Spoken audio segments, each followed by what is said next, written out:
예, 3월 2일 수요일 중대본 브리핑을 시작하겠습니다.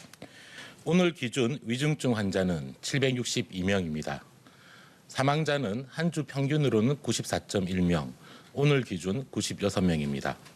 고인의 명복을 빌고 유가족분들에게도 심심한 조의를 표합니다. 확진자는 국내 기준으로 21만 9,173명으로 지난주 수요일 대비 28% 정도 증가한 수치입니다. 어제 PCR 검사량이 105만 건, 선별진료소 검사 건수도 약 72만 건에 달해 역대 최대를 기록하였으며 이러한 증가에 따라 확진자 수도 어제보다 상당히 증가하였습니다. 오늘 기준으로는 전주 대비 확진자의 증가율이 둔화되는 양상으로 나타나고 있으나 금주 상황을 좀 더 지켜보아야 명확하게 판단할 수 있을 것으로 보고 있습니다. 오늘 중대본에서는 국가감염병임상위원회의 오명돈 위원장께서 오미크론의 질병 부담에 대해 발표하였습니다. 오미크론에 대한 질병 부담을 객관적으로 평가할 필요가 있다는 취지의 발표였으며 감염 환자의 치명률과 전체 인구 대비 사망률 등을 종합적으로 평가해야 한다는 요지였습니다. 특히 분모와 분자를 같이 분석해 보아야 하며 한 지표만 보지 말고 여러 지표를 함께 보고 다른 나라와의 비교 분석을 강조하였습니다.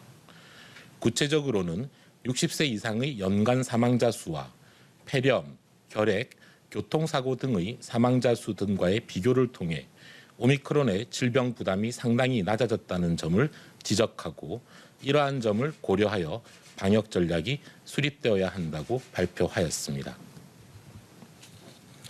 오늘 중대본에서는 또한 대통령 선거 방역관리 방안에 대해 논의되었습니다. 지난 2월 관련 법령이 개정되어 격리 중인 감염병 환자 등의 선거 참여를 위한 외출이 허용되었습니다.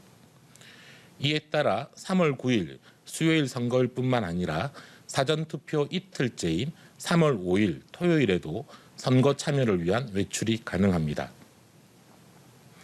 확진자와 격리자께서는 3월 9일 투표 날에 18시부터 19시 30분 사이에 투표가 가능합니다. 다만 사전투표일인 3월 5일에는 17시 이후 외출이 허용되며 18시 이전에 투표소에 도착하셔야 투표가 가능합니다. 이 점 유의해 주시기 바랍니다. 투표소에서는 신분증과 함께 사전에 연락받은 문자를 제시하면 투표를 하실 수 있습니다. 확진자와 격리자분들께서는 방역수칙을 철저히 준수하여 외출해 주실 것을 다시 한번 당부드립니다. 2월 28일부터 보건소에 3,000명의 중앙부처 인력이 파견되어 보건소의 방역 업무를 지원하고 있습니다. 2월 28일까지 2,474명, 오늘 519명이 파견되어 총 42개 중앙부처에서 2,993명이 파견됩니다. 또한 이 외에도 국방부에서도 적극 협력하셔서 군 인력 1,000명이 3월 4일까지 보건소에 추가적으로 배치될 것입니다. 수고해 주시는 모든 분들께 감사의 인사를 드리며 보건소의 업무 부담이 경감되고 행정 처리가 보다 신속하게 이루어질 수 있도록 계속 노력하겠습니다. 또한 정부는 코로나 관련 분만, 소아, 투석 등 특수환자에 대한 대응 체계를 강화하고 있습니다. 대한아동병원협회와 적극적으로 논의하여 오늘 26개 기관 1,442병상 규모의 소아 특화 거점 전담병원을 지정하였습니다.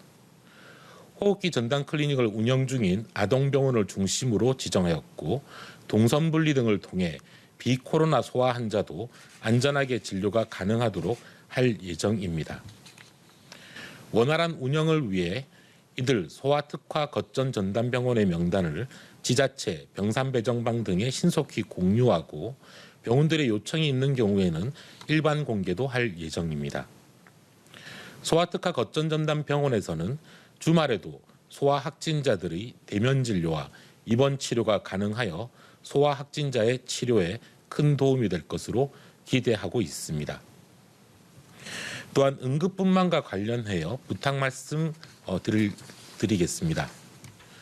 코로나 확진자가 급증하는 상황에서 코로나에 확진된 임산부와 일반 임산부를 구분하여 확진 산모에 특화된 분만 인프라를 확보하기가 점점 더 어려워지고 있습니다.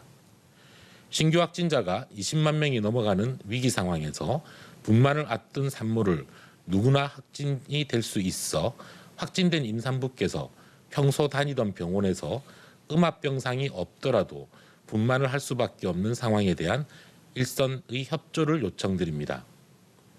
정부에서는 음압병상이 아닌 일반 병원에서 코로나 확진자가 분만한 경우 출산 후 조치와 신생아 관리 방안과 적극적인 비용 보상 방안 등을 마련하여 지원할 예정입니다.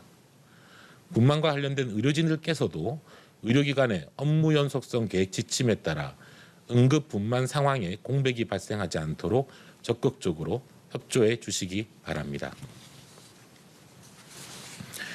어제부터 방역 패스와 보건소의 코로나 음성 확인서 발급 업무가 중단되었습니다.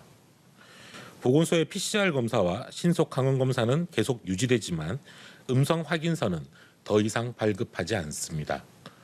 확인서가 필요한 경우는 동네 의료기관에서 음성 확인 소견서를 발급받을 수 있습니다. 방역 패스는 중단되었지만 미접종자들, 특히 60세 이상 고령층은 더욱 주의를 부탁드립니다. 미접종자에게 오미크론은 여전히 계절 독감과 비교할 수 없는 수준으로 위험합니다. 오미크론의 치명률은 0.19%로 계절 독감의 치명률 0.05에서 0.1%의 2배 정도 수준입니다. 예방접종을 완료한 경우의 치명률은 0.08%로 계절 독감과 유사한 수준으로 낮아집니다. 특히 접종을 완료한 60세 미만은 거의 0%의 치명률을 보이고 있습니다. 그러나 미접종자의 경우 0.6%로 계절 독감의 5배 이상 치명률을 보이고 있습니다. 특히 사망자가 집중되는 60세 이상의 경우 미접종자의 치명률은 5.44%입니다. 접종 완료자의 0.55%와 비교해 10배 정도 사망률이 높으며 계절 독감과 비교할 수 있는 위험도가 아닙니다. 현재 미접종자는 12세 이상의 5.8%에 불과하지만 지난 8주간 발생한 사망자 1,272명 중 60.2%, 765명이 미접종자들입니다. 앞으로는 방역 패스를 통한 감염 예방 등 보호 조치가 중단되기 때문에 미접종자 분들께서는 스스로 주의를 기울여 주실 것을 부탁드립니다. 특히 60세 이상은 예방접종을 반드시 받으시거나 접종을 하지 않은 경우 일상생활을 특별히 조심할 것을 부탁드립니다. 정부도 새로운 방역과 의료체계가 안착되도록 최선을 다하겠습니다. 감사합니다.